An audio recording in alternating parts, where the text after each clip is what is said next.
Hello, everyone. So today we would like to bring to you a discussion about melatonin and how it affects people's sleep, especially children with neurodiversity like autism or ADHD, because we know many parents who raise children with neurodiversity struggling to either put their children to sleep or them staying asleep. And today we brought to you Victoria Cooksley, who is specializing in sleep for people with neurodiversity. And not only that she has professional experience and she teaches others, as well as teaches people in university about sleep, but she has personal experience having two children with neurodiversity and them struggling for years falling asleep, staying asleep, and her trying to address that with traditional methods. And that's how she came to discovery of other ways that right for people with neurodiversity. I'm not going to talk here much, but here for you, Puzzle Tree Academy, and I'm your host, Olga Pavlova, founder of Puzzle Tree Academy, and we bring best and brightest solutions and brightest specialists who are having not only professional but personal experience. And here I'm going to give the place for Vicky. Vicky, tell us a little bit about you, just a little bit, so people know who you are and what is all the big hype about melatonin. Sure. Hiya. My name's Victoria Cooksley. I'm a specialist sleep consultant. I do specialise in working with young people, children, teens with neurodiverse conditions such as autism or ADHD. But like you said, I do have two younger children myself who are neurodiverse as well. And sleep is so important. And I think the biggest message with melatonin is there's a lot of myths around melatonin, and I know the media really big it up into being this really negative thing. And I've seen posts on social media platforms with melatonin and big red crosses through it, and it's scaremongering people into what it really is. But what we really want to know is what melatonin is. And melatonin is actually a hormone that every single person on this planet produces. Is a very natural hormone, and it starts getting produced in the early evenings. Now, studies do show that a lot of neurodiverse children and adults as well alike do their melatonin levels may not rise as much or get produce as much in the evening as we would like to see. And of course, that's when we see our children, you might have been out all day. I certainly did this with my son when he was a toddler. Go out all day, you would be exhausted, and you think, right, my child, surely they are tired by now, surely they will just zonk out, fall asleep within minutes.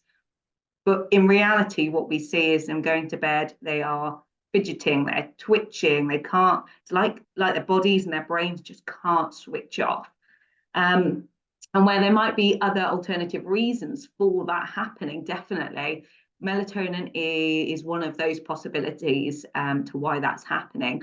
And when we talk about melatonin, I mean, like I just mentioned, lots of people have got very negative connotations surrounding it, but they don't, or they're not aware of what melatonin really is, and the fact that it is just a natural hormone in our bodies. There are a few things, of course, you can do to sort of build that melatonin up in your system. There are melatonin-rich foods, or foods that really enhance that melatonin production in the body in the evening. Things like, we all hear about having warm milk, for example, and that can help. Eggs, things like chickpeas, rice cakes, fish, salmon, cod.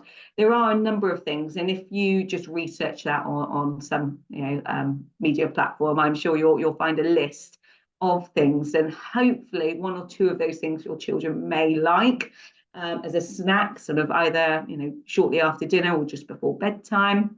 Now, reality is that it's not going to be a magic wand. It's not going to suddenly get your child from being awake for 2 hours and then suddenly, you've given them a glass of milk and they've zonked out within 20 minutes. It's not quite that simple. It's quite complex. But if you can imagine just implementing those small little changes regularly and consistently, that can start building up that melatonin. And every little helps, as it were, doesn't it? It all can help. And it might just mean that instead of those 2 hours they're awake, it might mean they're awake for an hour. And that in itself is a massive jump for a lot of children and parent carers. Because I do remember when my child was very much like that, and I was up sat with him for 2 hours, and you're exhausted. You are absolutely exhausted. And I don't think anyone really can tell you what it's really like unless you're living it yourself. And you know, there's all these different things you can do with melatonin. Of course, you know, there's other things as well that can help the production of melatonin naturally build up in the evening. And there's also things that stop melatonin being produced naturally in your system. And this is where, again, you'll hear a lot about screen time. Don't do screen time. But if you continue, you know, you go on to these other classes that we're doing later on next week and so on, you'll find out a lot more information about screen time. And actually, for a lot of autistic people, there is a definite place for screen time. What we often see, though, is that artificial light or blue light on screens can stop melatonin being produced in the system naturally. And that's really one of the biggest flaws is you know, there's things that will prevent that melatonin building up. However, come to the next section of the course and you'll find out some tricks, you know, little things there to actually help. That no, you don't necessarily have to pull that screen from underneath your child's nose. You absolutely don't. There are some things to help that melatonin build up without creating that you know, that frustration with your child about, you know, saying no screens, for example. And a lot of them do rely on screens to actually relax and calm down in the evening. And that's the other thing, cortisol levels, so your stress hormone, if they're rising, then your melatonin production is not going to be so great. So again, you have to get that really good balance between sort of getting your child calm before bedtime, maybe a nice warm bath in some cases. However, on the opposite side, warm baths can actually overstimulate children, so you can have the opposite effect. So every child's so different. And again, you have to really sort of work out what works for your child and what doesn't.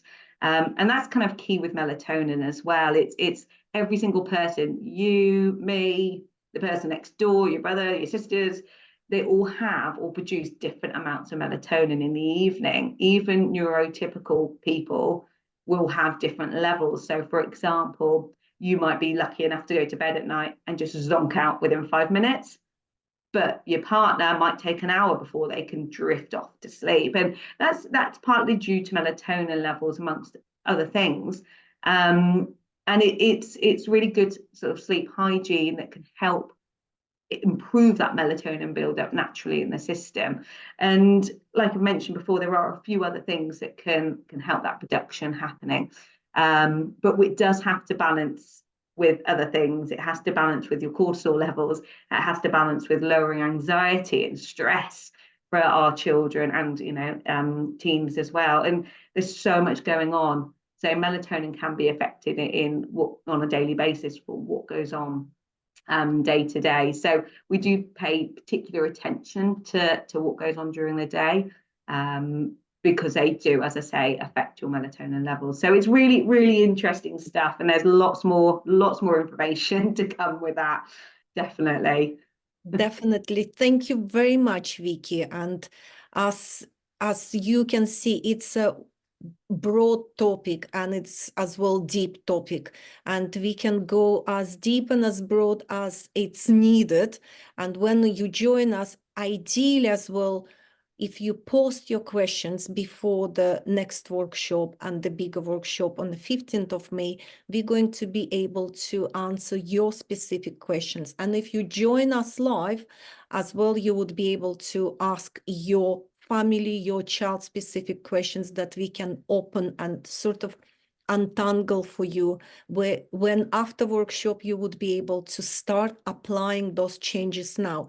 And reality is the information is power, but it's not going to change anything for you or for your child unless you start implementing, and yes, unless you start learning about your child, learning about what they need, learning about what works for them, what not, and as well learning from specialists who walking their talk, who learned that from their experience, like Vicky in this case, and as well somebody who helped hundreds of families already addressing sleep issues. So if that's you, join us in our live training, post your questions, ask your questions. The more you ask, the more you're able to have really specific answers, and we're going to be able to help you. Together, we can do much better than trying to uncover it all by yourself. Yeah, Thank you very absolutely. much for joining us. Thank you, Vicky, for sharing this really valuable information. And as I always say, your child's sleep starts in the morning.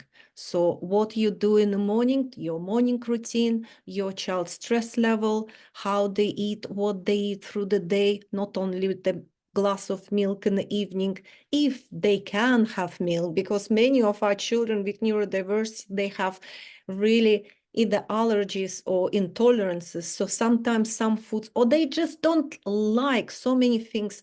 I have so many families whose children eat only chips and Yeah, ketchup.